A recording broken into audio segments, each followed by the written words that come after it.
1900年，Tesla 在《世紀》雜誌發表了著名論文《The Problem of Increasing Human Energy》。這篇文章不單只討論有關交流電發展，還涉及太陽能、風能、可持續能源的深度研究及可行性，並根據實踐出來的事例來提出透過大氣層傳輸無線能量是未來可行的方向。不單如此，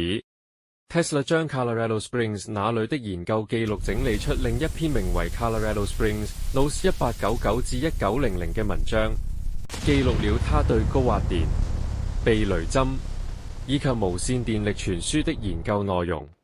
發表的這些論文講述了 Tesla 所建立的世界無線系統 World Wireless System 的基礎元素，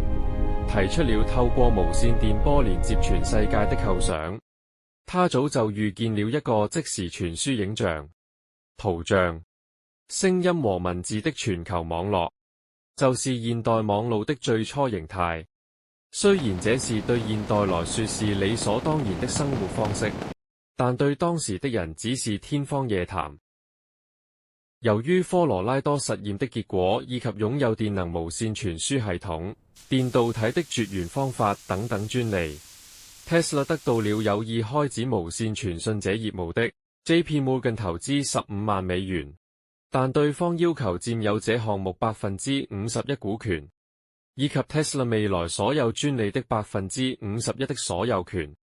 這絕對是超過一般所應得的回報，但 Colorado Springs 那些事件帶來的負面影響，加上他於業界的地位，不接受亦找不到其他投資者，沒選擇下只能無奈接受。另一邊廂， Tesla 受軍方邀請到達華盛頓 DC， 給 Rear Admiral R.B. Bradford 講解有關那無線電系統運作模式及用途。其後 Tesla 得到軍方再次邀請去示範並實際測試其運作，這是一次獲得資金的重大機會。可惜其後結果不了了之。